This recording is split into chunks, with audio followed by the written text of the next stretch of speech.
In your head, in your head, zombie, zombie. Hello, and today we are doing Premier League predictions for Matchday number 20 of the 2020 to 21 Premier League season.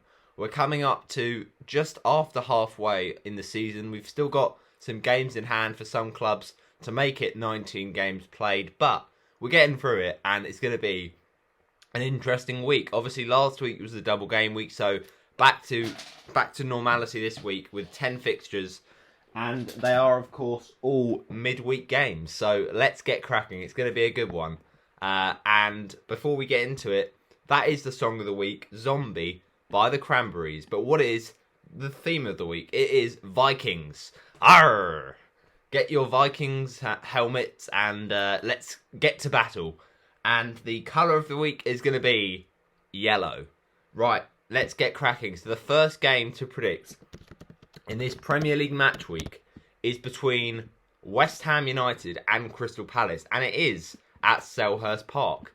Now, it's a 6 o'clock kickoff, and it sees the team currently sitting in 7th taking on the team in 13th. Now, West Ham have had a great season, it's got to be said. Antonio getting goals in both the Burnley game and the West Brom match. Can he do it again? I don't think so, but I do think this could be quite an interesting game. I think it'll be end to end.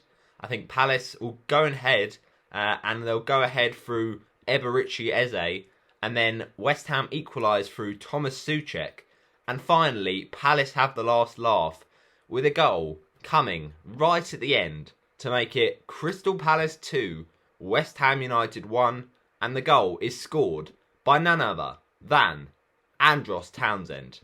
Right, let's move on to the next game in this Premier League match week.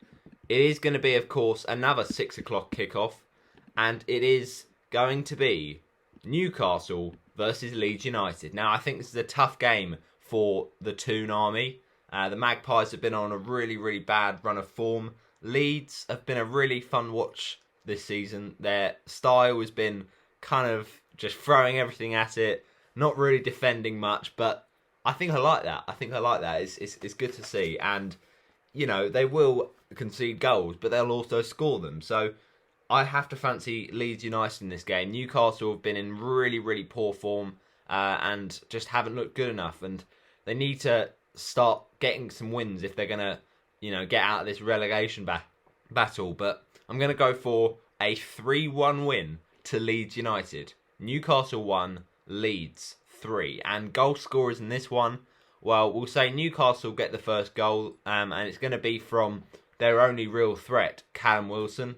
But then Leeds hit back with goals coming from, first of all, Stuart Dallas, and then a goal from Patrick Bamford. And finally, it's going to be a goal from Jack Harrison. Alright, now we've got a game that is, of course, between Southampton and Arsenal. Now, it's a Tuesday night kickoff at 8:15 on BT Sport. And even though the Saints have actually been on absolute flames this season, they haven't beaten Arsenal in 4 attempts recently. So it's going to be a tough one, I think, for Southampton. So they're not going to get the win here, but I do think they are going to get a point. They, of course, beat Arsenal in the FA Cup thanks to an own goal from Gabriel. But I think Arsenal haven't been amazing, but they have been much better under Arteta. And in the reverse fixture, I'm pretty sure it was a draw, if I'm right in remembering. Was it 1-1? I remember that I think Lacazette scored or something.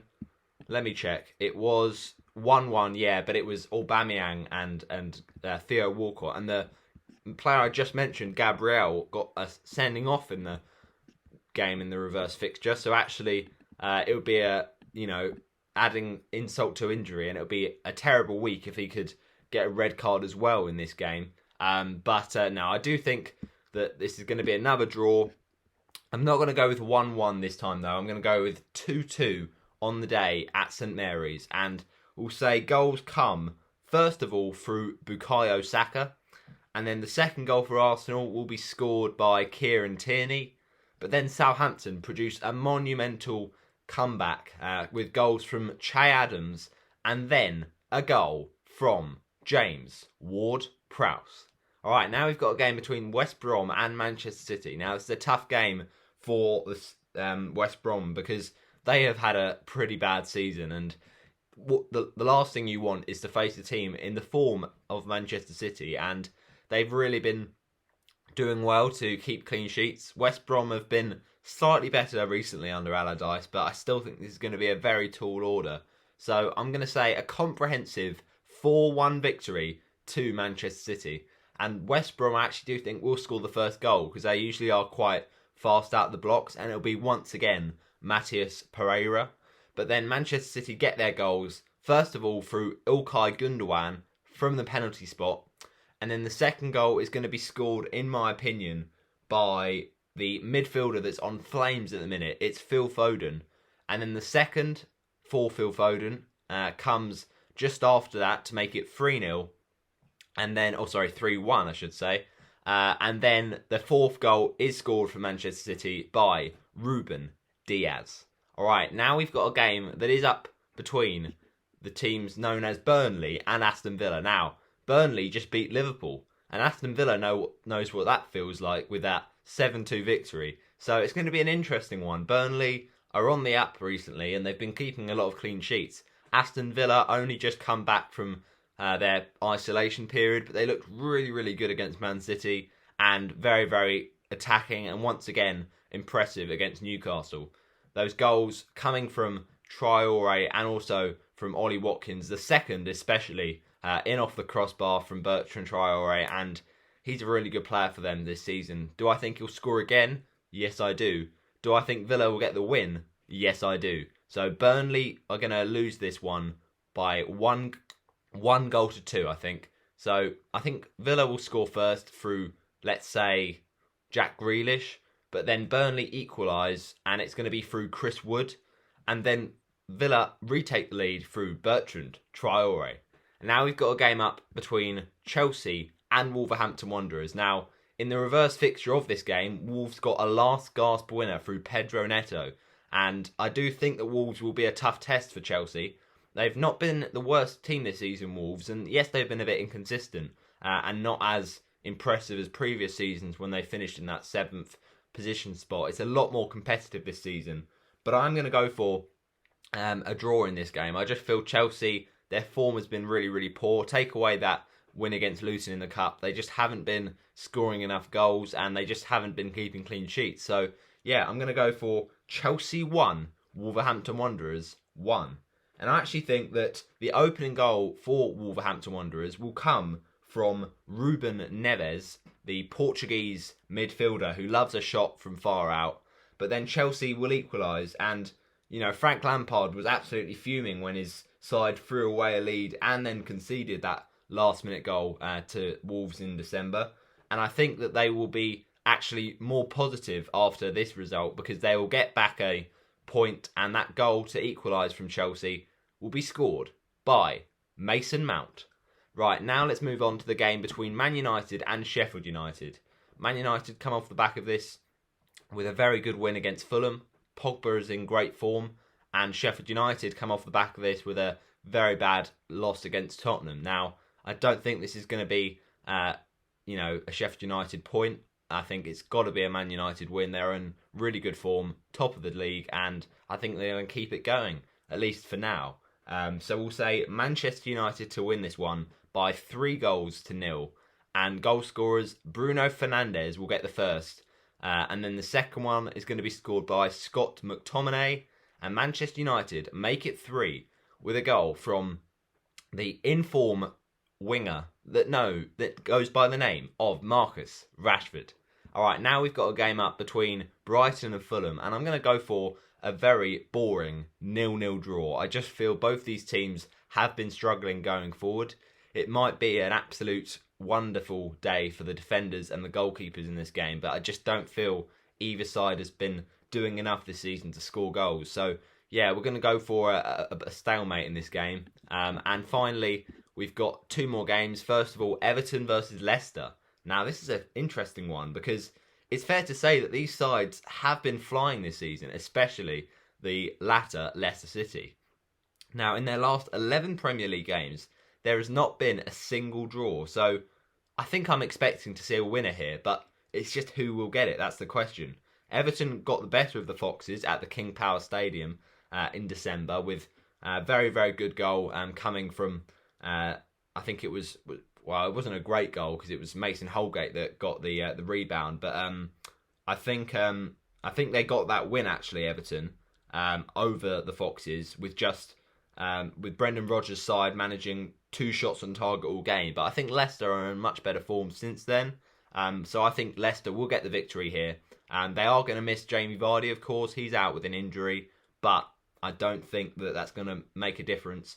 And I think that Everton will score first. And they'll get the goal, I reckon, through... He's back in town. He's back from his injury. It's Dominic Calvert-Lewin. But then Leicester equalise through the very much on flames, James Maddison. And then finally, Leicester get 2 more goals to make it 3-1 to the Foxes. Did I say? Yeah, I don't know. But I'm saying 3-1. So Calvert-Lewin, Maddison. Let's say another goal comes from, I don't know, James Justin, a very good defender. And then the last goal for Leicester, Yuri Tielemans. And finally, we have the big clash of the week. It's Spurs versus Liverpool. Now, this is a fascinating one because Liverpool only just beat Tottenham in the reverse fixture, and Liverpool come into this on really, really poor form. Spurs might have to really look at this game and think it's an opportunity. They need to smell blood and get the win. Spurs have really done a lot of umming and ahhing this season. They've been a great team to watch, especially on the break. Their football has been a bit defensive, but they've been clinical, to be fair to them. But they've kind of been in of the title race, and then out of the title race, and then back in it. So we never really know with Spurs. But yeah, it's going to be an interesting one. I think maybe it's a goal fest here. I don't know. But when these two sides met earlier in the season at Anfield, Mourinho certainly wasn't too happy with Klopp's touchline antics. And this should be an extra tasty game at the Tottenham Hotspur Stadium. I mean, a lot of people are backing Spurs, but some people are still fancying the Reds to make it another grim night for Mourinho. They have won their last 6 head-to-heads and are unbeaten against Spurs in 7 matches. And keep your eyes, of course, on Bobby Dazzler, Roberto Firmino, who has actually scored the winner in the last 2 meetings between these two sides. I don't think he'll score this time, though. I think it will be brilliant midfield play from the player that plays for the Netherlands, Gini Wijnaldum, and I think that Liverpool will get a point. I think that's going to be a decent result considering their run of form. So Liverpool 2, Tottenham 2, or should I say Spurs 2, Liverpool 2. So I think Wijnaldum will score the first for the visitors, and then the hosts equalise through Harry Kane. He's been absolutely lethal this season and he likes to score against Liverpool. And I think Spurs will go in front, completely turn the game on its head with a goal from Steven Bergwijn. And then Liverpool get an equaliser right at the death. And that comes from the Egyptian king, Mohamed Salah. That wraps up my predictions for matchday number 20 of the Premier League for this season. Get your score predictions in the comment section below and let's get some midweek games and let's find out who's getting the points. It's going to be a good one. I can feel it. I shall see you in the next one. Bye-bye.